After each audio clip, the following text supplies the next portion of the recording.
Calon Wakil Presiden Kiai Haji Ma'ruf Amin mengaku dirinya masih keturunan Ratu Harisbaya, Permaisuri Raja Sumedang Larang, Prabu Gesan Ulun yang bertahta dari tahun 1578 hingga 1610 Masehi. Pengakuan Kiai Ma'ruf diperkuat pernyataan mantan Bupati Purwakarta, Deddy Mulyadi.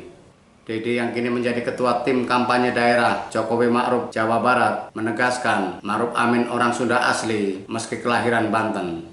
Benarkah demikian?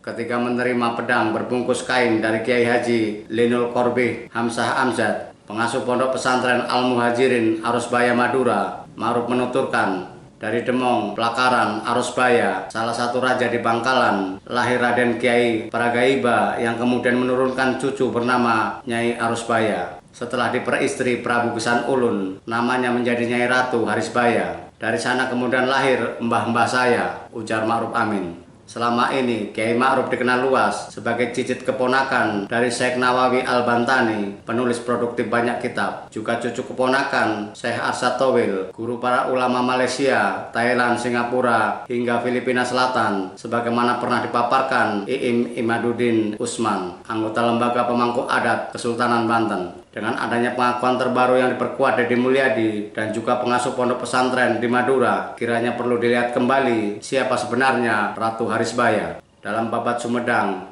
dan juga banyak naskah yang ditulis para sejarawan, Ratu Harisbaya adalah pemicu perang antara Kerajaan Sumedang Larang dengan Kerajaan Cirebon. Kisah ini berawal ketika Gesan Ulun yang baru belajar dari Kesultanan Pajang di wilayah Kartosuro singgah di Kerajaan Cirebon. Saat itu Harisbaya merupakan istri kedua Panembahan Ratu Girilaya, penguasa Cirebon yang bertakhta dari tahun 1568 hingga 1649. Gesan Ulun langsung jatuh cinta melihat kecantikan Ratu Harisbaya. Ada versi lain menyebutkan keduanya pernah menjalin asmara sebelum Harisbaya dijodohkan dengan Panembahan Ratu, sehingga ketika mereka bertemu, benih cinta pun bersemi kembali meski terlarang. Diam-diam Harisbaya meminta kepada Gesan Ulun agar membawanya kabur. Gesan Ulun mengiyakan. Harisbaya yang ketika itu tengah hamil 2 bulan dilarikan ke Sumedang dan tentu saja memicu murka Panembahan Ratu yang segera mengirimkan pasukan untuk menyerbu. Setelah terjadi peperangan besar, kedua pihak tidak ada yang kalah maupun menang. Atas saran Mataram, Gesan Ulun akhirnya sepakat menyerahkan wilayah perbatasan kini Kabupaten Majalengka kepada Cirebon sebagai syarat talak Panembahan Ratu kepada Harisbaya, hingga akhirnya kedua kerajaan berdamai dan Prabu Gesan Ulun bisa menikahi Ratu Harisbaya.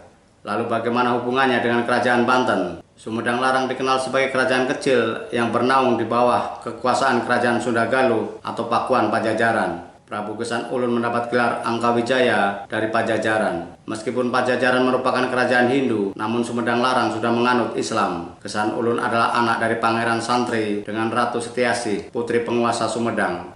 Pangeran Santri semula datang ke Sumedang untuk menyebarkan agama Islam dan memiliki hubungan baik dengan Kesultanan Cirebon. Pangeran Santri kemudian bersama-sama dengan istrinya memimpin Sumedang Larang. Setelah Pangeran Santri wafat, roda pemerintahan dilanjutkan oleh Gesan Ulun yang mulai bertakhta tahun 1578.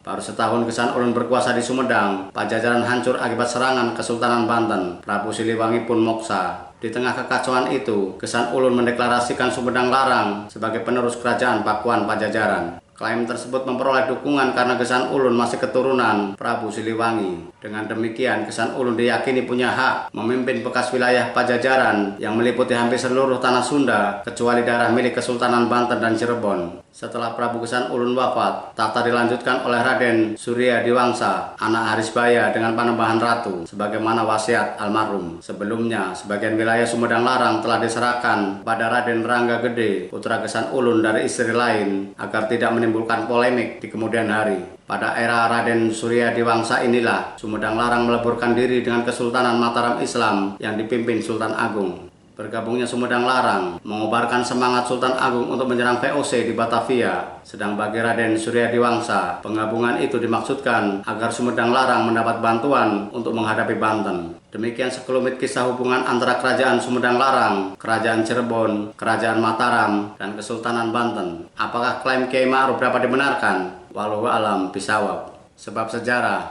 apalagi babat yang dituturkan turun-temurun, seringkali memiliki celah untuk ditafsirkan berbeda oleh generasi berikutnya sesuai kepentingannya. Salam Pustaka Misteri. Jangan lupa subscribe untuk mendapatkan kisah-kisah sejarah dari sudut supramistik.